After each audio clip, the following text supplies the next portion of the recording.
ವೀಕ್ಷಕರೇ ನಮಸ್ಕಾರ. ಟಾಕ್ ಟಾನಿಕ್ನ ಮತ್ತೊಂದು ವಿಶೇಷವಾದಂಥ ಎಪಿಸೋಡ್ಗೆ ಸ್ವಾಗತ. ಈಗ ನನ್ನ ಜೊತೆಯಲ್ಲಿರ್ತಕ್ಕಂಥವ್ರು ಗುಲ್ಶನ್ ದೇವಯ್ಯ. ಈ ಹೆಸರು ಕೇಳ್ತಿದ್ದಾಗೆ ಬಾಲಿವುಡ್ ಆರ್ಟಿಸ್ಟ್ ಅಥವಾ ಬಾಲಿವುಡ್ ಸ್ಟಾರ್ ಅಂತ ನೀವು ಕೇಳ್ತೀರಿ. ಕುಲಶೇಖರ ಅಂದರೆ ನಮ್ಮವರ ಅಂತ ಕೇಳ್ತೀರಿ. ಅವರು ನಮ್ಮವರು ಹೌದು, ಬಾಲಿವುಡ್ವರೆಗೂ ಬೆಳೆದಂಥ ಹೆಮ್ಮರೂ ಹೌದು. ಈಗ ಕಾಂತಾರದ ಮೂಲಕ ಕನ್ನಡಿಗರ ಮನಸ್ಸನ್ನು ಗೆದ್ದಂಥವರು ಹೌದು. ಗುಲ್ಶನ್ ದೇವಯ್ಯ, ಸ್ವಾಗತ ನಿಮಗೆ ಕಾರ್ಯಕ್ರಮಕ್ಕೆ. Thank you very much. ನಿಮಗೂ ಸುಸ್ವಾಗತ ನಮ್ಮ ಅಪ್ಪ ಅಮ್ಮನ ಮನೆಗೆ. ಈ ಕ್ಷಣ ಹೇಳಿ, ಈ ಕ್ಷಣ, ಈ ಸಂದರ್ಭ ಈಗ ಹೇಗಿದೆ? ಚೆನ್ನಾಗಿದೆ. ನಿಮ್ಮ ಜೊತೆ ಮಾತಾಡಿದ್ದು ಚೆನ್ನಾಗಿದೆ. ನೀವು ಕತೆ ಬರೀತೀರಾ, ನೀವು ಬರವಣಿಗೆಯಲ್ಲಿ ರುಚಿ ಇಟ್ಟಿದ್ದೀರಾ ಅಂತೆಲ್ಲ ಹೇಳಿದ್ರಿ. ನೀವು ನಿಮ್ಮ ಸ್ಟೋರಿ ಹೇಳಿದ್ರಿ. ಹಾಗೆ ಈ ಜೀವನದಲ್ಲಿ ಯಾರಾದರೂ ಹೊಸಬ್ರು ಸಿಗ್ತಾರೆ, ಅವ್ರದ್ದು ಏನಾದರೂ ಒಂದು ಇಂಟ್ರೆಸ್ಟಿಂಗ್ ಸ್ಟೋರಿ ಇದೆ. ಹಾಗೆ ಜೀವನದಲ್ಲಿ ನನಗೆ ಒಂದು ಸರಿ ಯಾರೋ ಒಬ್ಬರು ಹೊಸಬ್ರು ಸಿಕ್ಕಿದ್ರು. ಅವ್ರ ಹೆಸರು ರಿಷಬ್ ಶೆಟ್ಟಿ. ಅವರು ನನಗೆ ಕಾಂತಾರ ಹೀಗೆ ಕೊಟ್ಟರು, ತಟ್ಟೆಯಲ್ಲಿ ಫುಲ್ ಸಜಾವಟ್ಟು ಮಾಡಿ ಕೊಟ್ಟರು. ಚೆನ್ನಾಗಿದೆ. ಅಂದರೆ ನನಗೆ ಮೊದಲನೇ ಕಾಂತಾರ ನೋಡಿ ನಾನು ರಿಷಬ್ ಶೆಟ್ಟಿ ಫ್ಯಾನ್ ಆದೆ. ಒಂದು ಅದ್ಭುತವಾದ ಒಂದು ಸಿನಿಮಾ ಅದು. ಇದು ಅದ್ಭುತವಾದ ಸಾಧನೆ ಅವರಿಗೆ. ಯಾಕಂದರೆ ಅಷ್ಟೊಂದು ಪ್ರೆಷರು, ಸ್ಟ್ರೆಸ್ಸು, ಆ್ಯಕ್ಟಿಂಗು ಮಾಡ್ತಾಯಿದ್ದಾರೆ, ನಿರ್ದೇಶನವೂ ಮಾಡಿದ್ದಾರೆ.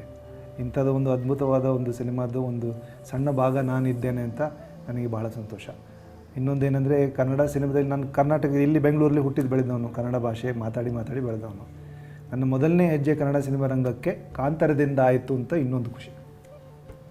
ನೀವು ಹೇಳಿದ್ರಿ ಆ ತಟ್ಟೆಲೆಲ್ಲ ಇಟ್ಟು ಕೊಟ್ಟರು ಅಂತೇಳಿ. ಹೌದು, ಇಟ್ಟು ಕೊಡ್ಬೋದು, ಹಸಿವು ಇರಬೇಕಲ್ಲ. ಹಸಿವು ಇರಬೇಕು. ಅದು ಹಸಿವು ನನಗೆ ಭಾಳ ಸಮಯದಿಂದ ಇದೆ. ಹಸಿವು ಆ್ಯಕ್ಟಿಂಗ್ ಮಾಡಬೇಕಂತ ಭಾಳ ಅಭಿರುಚಿ ಇತ್ತು ನನಗೆ ಮೊದಲಿಂದನೇ. ನಾಟಕ ಮಾಡ್ತಿದ್ದೆ, ಸ್ಕೂಲಲ್ಲಿಯೂ ಮಾಡ್ತಿದ್ದೆ, ಆಮೇಲೆ ಕಾಲೇಜಿನಲ್ಲೂ ಮಾಡ್ತಿದ್ದೆ.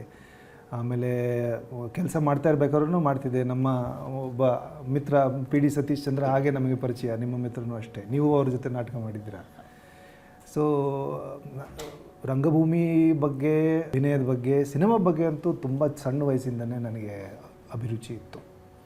ಬಟ್ ಇನ್ನೊಂದು ಆಶ್ಚರ್ಯ ಅನಿಸೋದಂದರೆ, ನೀವು ಇಲ್ಲಿ ಹುಟ್ಟು ಬೆಳೆದಂಥವ್ರು ಬಹುತೇಕವಾಗಿ ಎಲ್ರಿಗೂ ಏನಿಸುತ್ತೆ, ನಮ್ಮ ಈಗ ಉದಾಹರಣೆಗೆ ನಾವು ಹುಬ್ಳಿಯಿಂದ ಬಂದಂಥವ್ರು, ಹೌದು, ಬೆಂಗಳೂರು, ಗಾಂಧಿನಗರ, ಸಿನಿಮಾ ಅಂದರೆ ಇಲ್ಲೇ ಕನಸು ಮೂಡುತ್ತೆ, ಅಲ್ಲಿ ಬರಬೇಕು ಅನ್ನೋದು ಎಲ್ರದ್ದು ಒಂದಿಲ್ಲ ಒಂದು ಚಿಕ್ಕ ಆಸೆ ಇದ್ದೇ ಇರುತ್ತೆ.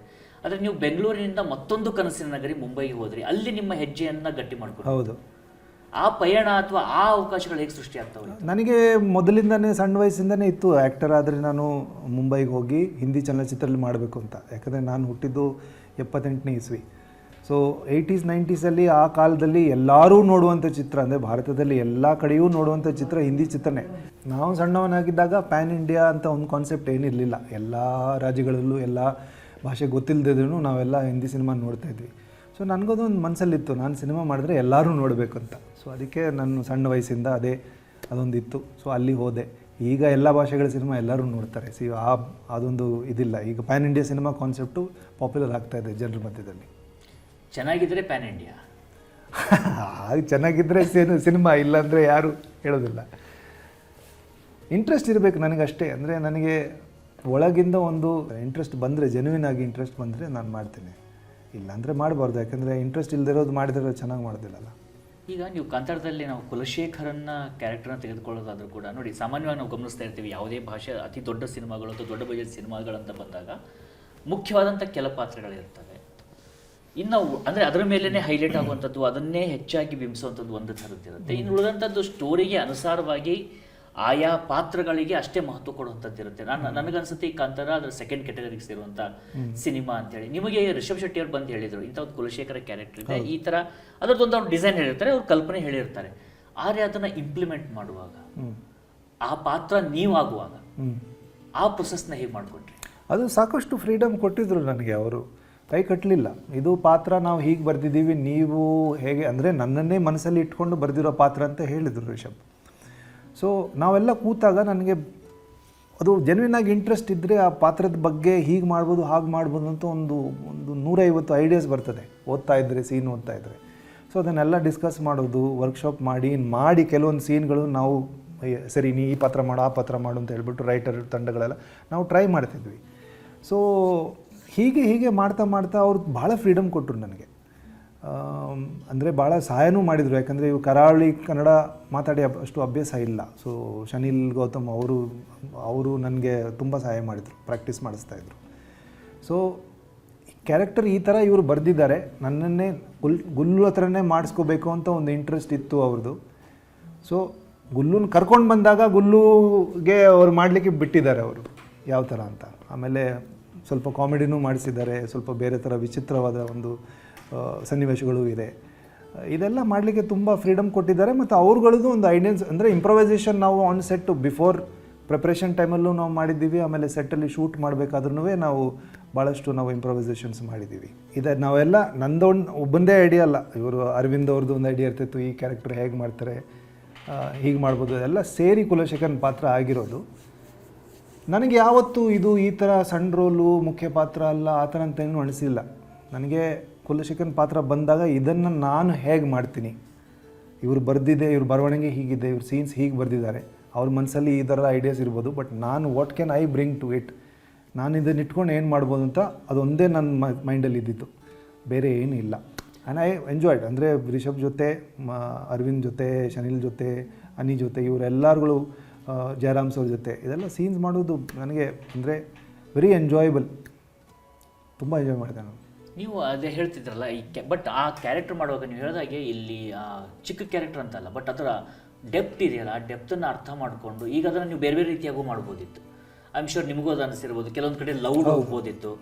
ಈಗ ನೀವು ಉದಾಹರಣೆಗೆ ಕುದುರೆ ಮೇಲೆ ಬರ್ತಾ ಇರ್ತೀರ, ಇಟ್ಸ್ ಜಸ್ಟ್ ಲೈಕ್ ಅದನ್ನ ಅದ್ರ ಪಿಕ್ಚರೇಷನ್ ನೋಡಿದ್ರೆ ಏನೋ ಒಂದು ಡುಯೆಟ್ ಸಾಂಗ್ ಅಲ್ಲಿ ಯಾವ್ದೋ ಒಂದು ಕನಸಿನ ಹಂಗೆ ಫೀಲ್ ಆಗುತ್ತೆ. ಅದ್ರಲ್ಲಿ ಆಗ್ತಾ ಇರೋದು ರಕ್ತಪಾತ ಆಗ್ತಾ ಇದೆ, ರಕ್ತ ಹರಿದು ಹೋಗ್ತಾ ಇದೆ. ಅದು ಒಂದು ರೀತಿಯಿಂದ ರಿಸ್ಕ್ ಅನ್ಸೋದಿಲ್ವಾ? ಯಾಕಂದ್ರೆ ಅದನ್ನ ನೀವು ಇನ್ನೂ ಸ್ವಲ್ಪ ಲೌಡ್ ಆಗಿ ಅಥವಾ ಇದನ್ನ ಮಾಡಿದ್ರು ಅನ್ಕೊಳ್ಳೋದು ಅಥವಾ ನಿಮ್ಗದು ಅನ್ಸಿದ್ದು ಇಲ್ಲ, ಹಾಗೇನು ಅನಿಸ್ಲಿಲ್ಲ. ಈಗ ನೋಡಿದಾಗ ಕೆಲವೊಂದು ಕಡೆಯಲ್ಲಿ ಸ್ವಲ್ಪ ಹೀಗಿರ್ಬೋದು ಹಾಗಿರ್ಬೋದು ಅಂತದೆ, ಬಟ್ ಐ ಥಿಂಕ್ ಅದು ಆ ಸೀನಿಗೆ ಆ ಟೋನ್ ಅದು ಕರೆಕ್ಟಾಗಿದೆ. ಅದು ರಿಷಬ್ ಅವರು ಹಾಗೆ ಅದನ್ನು ವಿಜುವಲೈಸ್ ಮಾಡಿದ್ದಿತ್ತು, ಅದಕ್ಕೆ ನಾವು ಹಾಗೆ ಮಾಡಿದ್ದಿದ್ದು. ತುಂಬ ದಿವಸ ಶೂಟ್ ಮಾಡಿದ್ದೆ, ಒಂದು 20-21 ದಿವಸ ಆಗಿದೆ ಫುಲ್ ಸನ್ನಿವೇಶ. ಅದು ಕುದುರೆಯಲ್ಲಿ ಕೂತು ಅಲ್ಲಿ ಕಾಡು ಮಧ್ಯದಲ್ಲಿ ಹೋಗ್ತಾ ಇರೋದು, ಇಲ್ಲಿ ರಕ್ತಪಾತ ನಡೀತಾ ಇದೆ, ಆಮೇಲೆ ಬಾವಿ ಹತ್ರ ಹೋಗಿ ಅಲ್ಲೆಲ್ಲ ಇದೆ. ಲೌಡಾಗಿ ಮಾಡಬೇಕು ಅಂತ ಏನಿರಲಿಲ್ಲ. ಇನ್ನೊಂದು ಏನಂದರೆ, ಒಂದು ವಿಲನ್ ಕ್ಯಾರೆಕ್ಟರ್ ಕೊಟ್ಟರೆ ಕೆಲವೊಬ್ಬರು ಹೀಗೆ ಇರಬೇಕು ಹಾಗೆ ಇರಬೇಕು ಅಂತ ಇರ್ತದೆ. ನಾನು ಇದನ್ನು ಇಟ್ಕೊಂಡು ಬೇರೆ ಥರ ಯಾವ ಥರ ಮಾಡ್ಬೋದು ಅಂತ ನನ್ನ ಯೋಚನೆ. ಅದಕ್ಕೆ ರಿಷಬ್ ನನ್ನ ಕರೆದಿದ್ದು, ಗುಲ್ಲು ಕರೆದ್ರೆ ಅವನು ಒಂಥರ ಬೇರೆ ಥರ ಮಾಡ್ತಾನೆ ಅಂತ, ಅದನ್ನು ಅವ್ರ ಮೈಂಡಲ್ಲಿ ಇಟ್ಕೊಂಡೆ ನನ್ನ ಕರೆದಿರೋದು. ಅವ್ರಿಗೆ ಅವಕಾಶ ನನಗೆ ಕೊಟ್ಟಾಗ ನಾನು ಅದೇ ಥರ ಒಂಥರ ಸ್ಟೀರಿಯೋಟಿಪಿಕಲ್ ವಿಲನ್ ಆಗಿ ಮಾಡಿದರೆ ಭಾಳಷ್ಟು ಜನ ನನಗೆ ಹೇಳಿದ್ದಾರೆ, ಅದು ಮೀಸೆ ಇರಬೇಕಾಗಿತ್ತು, ಗಡ್ಡ ಇರಬೇಕಾಗಿತ್ತು, ಸೂಟ್ ಆಗೋದಿಲ್ಲ ವಿಲನ್ಗೆ, ಒಂಥರ ವಿಲನ್ನಲ್ಲಿರೋ ಗಾಂಭೀರ್ಯ, ಒಂದು ಏನು ರೋಷ ಅಂಥದ್ದು ಏನಿಲ್ಲ ಅಂತ. ಬಟ್ ಆ ಥರ ಕ್ಯಾರೆಕ್ಟ್ರೇ ಅಲ್ಲ Kulashekara actually good for nothing ಅಂತ ಹೇಳ್ತಾರೆ, ಏನೂ ಯೋಗ್ಯತೆ ಇಲ್ಲ ಅವನಿಗೆ. ಅಲ್ಲ, ಬಟ್ ಏನೂ ಯೋಗ್ಯತೆ ಇಲ್ಲ ಅಂತ ಬೇರೆಯವ್ರು ಹೇಳ್ತಿರೋದು, ಅವನ ಪ್ರಕಾರ ಅವ್ನು ಹೀರೋನೇ ಅಲ್ಲ, ಅವನ ಮನಸ್ಸಲ್ಲಿ ನಾನೇ ರಾಜ ಅಂತ. ಹಾಗೆ ಅದು ಅವನು ಅಂದ್ಕೊಂಡಿರೋದು ಹಾಗೆ. ಬಟ್ ಅವನಿಗೆ ಅಷ್ಟೊಂದು ಬಲಶಾಲಿ ಇಲ್ಲ, ಅವನು ಏನು ಯೋಗ್ಯತೆ ಇಲ್ಲ ಅವನಿಗೆ. ಅವನು ಕುಡ್ಕೊಂಡು ಒಂದು ಕಡೆ ಬಿದ್ದಿರ್ತಾನೆ. ಕೆಲವೊಂದು ಇದರಲ್ಲಿ ನೀವು ನೋಡಿರ್ತೀರ, ಅವನ ಮಗಳ ಜೊತೆಗೆ ಅವನೊಂದು ಇಂಟ್ರ್ಯಾಕ್ಷನ್ಸ್, ಒಂದು ಸ್ವಲ್ಪ ಏನು ಸಾಫ್ಟ್ ಆಗಿರೋ ಇಂಟ್ರ್ಯಾಕ್ಷನ್ಸ್ ಇರುತ್ತೆ. ಹೌದು. ಸೊ ಬಟ್ ನನಗೆ ಅದನ್ನು ಏನಿಸ್ತಾ ಇತ್ತು ಗೊತ್ತಾ, ನೀವು ಹೇಳಿದಾಗೆ ಕೆಲವೊಂದಿಷ್ಟು ಸೈಲೆನ್ಸಲ್ಲಿ ಇರ್ಬೋದು, ಅಥವಾ ನೀವು ಅದನ್ನು ಲೌಡ್ ಆಗಿ ಮಾಡದೇ ಇದ್ರು ಆ ಆ್ಯಕ್ಷನ್ ತುಂಬ ಲೌಡ್ ಆಗುತ್ತೆ ಅಂತ. ಹೌದು. ಅದ್ರ ಇಂಪ್ಯಾಕ್ಟ್ ಇದೆಯಲ್ಲ, ಅಲ್ಲಿ ಅವನ ಬೆರಮೆ ತಾಯಿನ ಸಾಯಿಸಿದ್ದಾರೆ, ಇನ್ನೊಂದು ಕಡೆ ಚಿಕ್ಕ ಮಕ್ಕಳು ಸತ್ತು ಹೋಗಿದ್ದಾರೆ. ಅಂಥ ಟೈಮಲ್ಲೂ ಆ ಒಂದು ಎವಿಲ್ ಸ್ಮೈಲ್ ಸಡನ್ ಆಗಿ ಗುಳಿಗ ಎಂಟ್ರಿ ಆಗ್ತಿದ್ದಂಗೆ ಎಕ್ಸ್ಪ್ರೆಷನ್ ಚೇಂಜ್ ಆಗುತ್ತೆ. ಇದು ಸ್ಟೋರಿ ರಿವೀಲ್ ಆಗೋದಿಲ್ಲ, ಕೆಲವೊಂದು ಜನ ಇನ್ನೂ ಸಿನಿಮಾ ನೋಡಿಲ್ಲಲ್ಲ. ಹೌದು, ಮೊದಲೇ ಭಯ ಆಗ್ತದಲ್ಲ.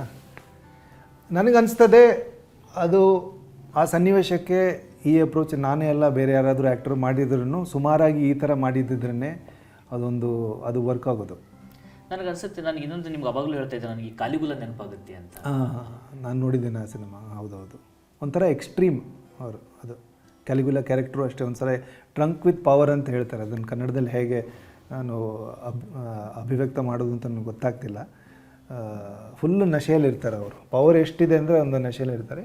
ಸುಮಾರು ಮಟ್ಟಿಗೆ ಕುಲಶೇಖರನು ಹಾಗೇ. ಆದರೆ ಅವನ ಅಪ್ಪ ಅವನ ಪವರಿಗೆ ಲಗಾಮ್ ಇಟ್ಟಿದ್ದಾರೆ, ಬಟ್ ಈ ಒಂದು ಸನ್ನಿವೇಶದಲ್ಲಿ ಆ ಲಗಾಮ್ ಇಲ್ಲ. ಏನೋ ಒಂದು ಮಾಡಿ ನಾನು ಆ ಲಗಾಮಿಂದ ಬಿಡಿಸ್ಕೊಂಡಿದ್ದೀನಿ ನನ್ನ. So he is drunk with power. ಅಷ್ಟೊಂದು ಆ ನಶೆಯಲ್ಲಿ ಇರಬೇಕಾದ್ರೆ ನನಗೆ ಹಾಗೆ ನಶೆಯಲ್ಲಿ ಇರೋ ಹಾಗೆ, ಏನೋ ಒಂದು ಡ್ರೀಮ್ ಸೀಕ್ವೆನ್ಸಲ್ಲಿ ಹೋಗ್ತಾ ಇರೋ ಹಾಗೆ ಇರೋದು. ಕವಚ ಹಾಕಿಲ್ಲ ಅವನು ಯಾರನ್ನೂ ಅದನ್ನು ಹೊಡಿತಾ ಇಲ್ಲ. ಕೋಲಾಹಲ ನಡೀತಾ ಇದೆ, ಅದ್ರ ಮಧ್ಯದಲ್ಲಿ ಕುದುರೆಯಲ್ಲಿ ಕೂತ್ಕೊಂಡು ಎಲ್ಲನ ಎಂಜಾಯ್ ಮಾಡಿಕೊಂಡು ಏನೋ ಒಂದು ಒಳ್ಳೆ ಸಂಗೀತ ಕೇಳೋ ಹಾಗೆ. ಸಂಗೀತದ್ದು ರುಚಿ ಇದೆ ಅವನಿಗೆ, ಅದು ಅವ್ರು ಹೇಳ್ತಾರೆ ಅಲ್ಲಿ ಅವರು ಇವರು ಕಾಡಿನವರು ಹಾಡಬೇಕಾದ್ರೆ ಹೇ ಇಲ್ಲ ಇವ್ರನ್ನ ಮುಟ್ಟಬೇಡಿ ಇವರು ಕಲಾವಿದರು ಅಂತ. ಒಳ್ಳೆ. ಹಾಂ ಹಾಂ ಹಾಂ. ಸೊ ಈಗ ಇನ್ನೊಂದು ಪಾರ್ಟ್ ಬಂದಾಗ ನೋಡಿ, ನಿಮ್ಮ ಕರಿಯರ್ ಗ್ರಾಫ್ನ ಗಮನಿಸ್ತಾ ಇದ್ದರೆ ನೀವು ತೆಗೆದುಕೊಂಡಂಥ ಸ್ಟೋರಿಗಳು ಕೂಡ ಬಹುತೇಕವಾಗಿ ನಾನ್ ಕನ್ವೆನ್ಷನಲ್ ಅಲ್ವಾ? ಈಗ ನೀವು ಉದಾಹರಣೆ ಹಂಟರ್ ಬಗ್ಗೆ ಹೇಳ್ತಾ ಇದ್ದೀರಿ, ಅಥವಾ ಗುಲ್ಲು ಕ್ಯಾರೆಕ್ಟರ್ನ ತೆಗೆದುಕೊಳ್ಳೋದಾದರೆ, ಅಥವಾ ಗೋಲಿಯೋ ಕಲೀಲರ ರಾಮ್ಲೀಲಾ ರಾಮ್ಲೀಲಾ ಅದರಲ್ಲಿರುವಂಥ ಕ್ಯಾರೆಕ್ಟರ್ ಆಗಲಿ, ಈ ಕ್ಯಾರೆಕ್ಟರ್ ಬ್ಲೆಂಡ್ಗಳನ್ನು ನೀವು ಚೂಸ್ ಮಾಡ್ಕೊಂಡಿದ್ದು ಅಥವಾ ಅಂಥ ಕ್ಯಾರೆಕ್ಟರ್ಗಳು ನಿಮಗೆ ಬರ್ತವೆ? ಕ್ಯಾರೆಕ್ಟರ್ ಬರ್ತದೆ ನಮಗೆ ಬಂದಾಗ ನಾನು ಅದನ್ನು ಯೋಚನೆ ಮಾಡ್ತೀನಿ ಅದನ್ನು ಮಾಡಬೇಕಾ ಇಲ್ಲ ಅಂತ. ಸೊ ಒಂದು ಇನ್ಸ್ಟಿಂಕ್ಟಿವ್ ಡಿಸಿಷನ್ಸ್ ಇದು. ಕರಿಯರ್ ಬಗ್ಗೆನೂ ಅದು ಕರಿಯರ್ಗೂ ಒಳ್ಳೆಯದಾಗಿರಬೇಕು. ಬಟ್ ಸ್ಟೋರಿ ಓದಿದಾಗ ಅದು ಪಾತ್ರ ಈ ಥರ ಇದನ್ನು ಮಾಡಬೇಕು ಅಂತ ಒಂದು ಅದೇ ಹೇಳಿದ್ನಲ್ಲ ಒಳಗಡೆಯಿಂದ ಒಂದು ಅರ್ಜಿ ಬರಬೇಕು. ಅದಿದ್ದರೆ ನಾನು ಮಾಡ್ತೀನಿ. ಐ ಥಿಂಕ್ ಅನ್ಕನ್ವೆನ್ಷನಲ್ ಆಗಿರೋದು ಅದು ನಾನು ಅನ್ಕನ್ವೆನ್ಷನಲ್ ಸ್ವಲ್ಪ. ಸೊ ನಮ್ಮ ಅಪ್ರೋಚು ಹಾಗೆ ಅನ್ಕನ್ವೆನ್ಷನಲ್ ಆಗಿರುತ್ತೆ. ಸೊ ನನ್ನ ನೇಚರಿಗೆ ವಿರುದ್ಧ ನಾನು ಹೋಗ್ತಾ ಇಲ್ಲ. Gulshan life philosophy always try to do the right thing. ಅದು ಹೇಗೆ ಹೇಳೋಕ್ಕಾಗುತ್ತೆ? ಹೇಳಲಿಕ್ಕಾಗೋದಿಲ್ಲ ಅಂತ ಅದು ಯೋಚನೆ ಮಾಡಬೇಕು. ಅಂದರೆ ಅದು ಎಕ್ಸ್ಪೀರಿಯನ್ಸಿಂದ ಸ್ವಲ್ಪ ಗೊತ್ತಾಗುತ್ತೆ. ಕೆಲವೊಂದು ಫಿಲಾಸಫಿಕಲ್ ಬುಕ್ ಇದು ಓದಿದರೆ ಗೊತ್ತಾಗುತ್ತೆ, ಬೇರೆಯವರ ಎಕ್ಸ್ಪೀರಿಯನ್ಸಿಂದ ಗೊತ್ತಾಗುತ್ತೆ. ತಿಳಿದವರು ಬುದ್ಧಿಜೀವಿಗಳು ಅವ್ರ ಮಾತು ಕೇಳಿ ಅದರಿಂದ ಸ್ವಲ್ಪ ನಮಗೆ ಕಲಿಯುವ ಅನುಭವ ಸಿಗ್ತದೆ. ಇದೆಲ್ಲ ಸೇರಿ ಹೋಗ್ತಾ ಹೋಗ್ತಾ ನಾನು ಅದೇ ಯೋಚನೆ ಮಾಡೋದು.